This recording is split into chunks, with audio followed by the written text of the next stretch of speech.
Arkadaşlar hani şeyleriniz olur ya, paylaşın, like, abone olun, paylaşın. Yaptığınızda güzel bir video çıkıyor. Onları nasıl yaptığını öğrenin. Bulamadım. Yaptıkları şey şu. Yani kısa bir örnek göstereyim size. Şuradan ekran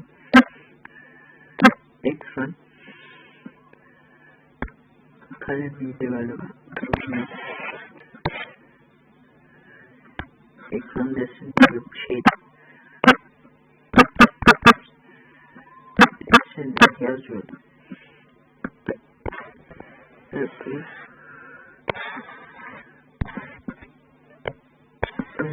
Yapamadım ama bir tane var. Ama kullanmıyorum.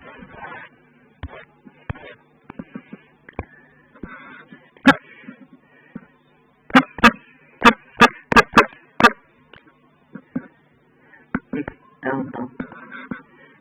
Bu arkadaşlar. Bunu yüklüyorlar. Evet arkadaşlar izleyecek. Göstermiyorlar ama videolar. Yani kısaca şöyle. Bu yüklerine bakıyorsun. Bak YouTube'a giriyorlar.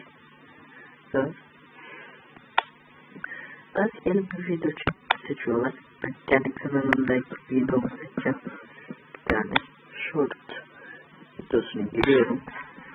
Ve rastgele bir videomu seçiyorum.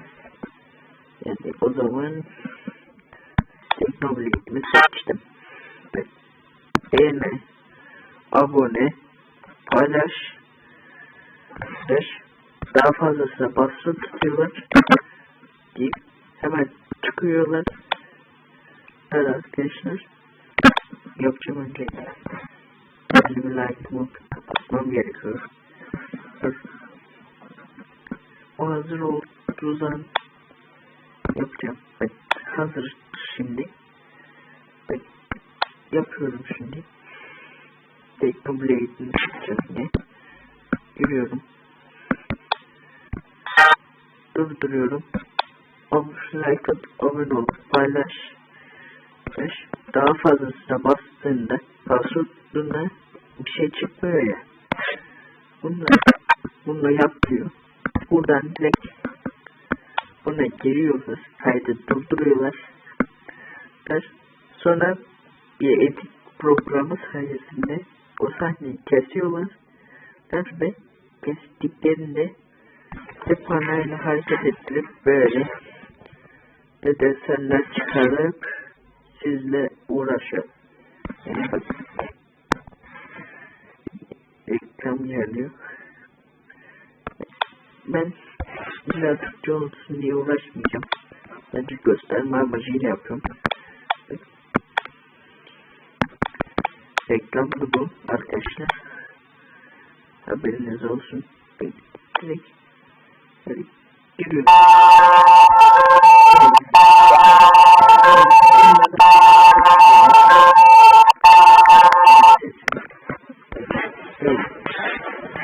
Şarkıları yapınca çıkan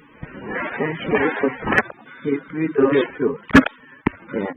Yani öyle düşünüyorum. Onu yapıyorlar. Edit programını indiriyorlar.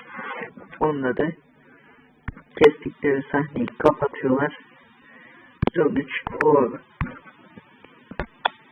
Ben bulamadığım için kusura bakmayın. Bunu benim o öyle uygulamalardan yapılır. Evet. Bu arada abone olduğunuz için teşekkürler. 17 abone olmuştum. Eğer kendi abone ulaşırsam canlı yayında da Roblox, ben PUBG ne varsa oynayacağım. 17, 18, 19, 20, 22, 20, 25, 29, 30, 31, yani epey abone ihtiyacım var. Yani 50 abone dediğim gibi bakın 26 Aralık 2024 tarihinde katıldı. 2025 tarihinde yani bir yıl önce açıldı kanal. Onun için lütfen kanalımıza abone olun. 50 abone de canlı yayında sizi bekliyorum. Hoşçakalın. Bay bay.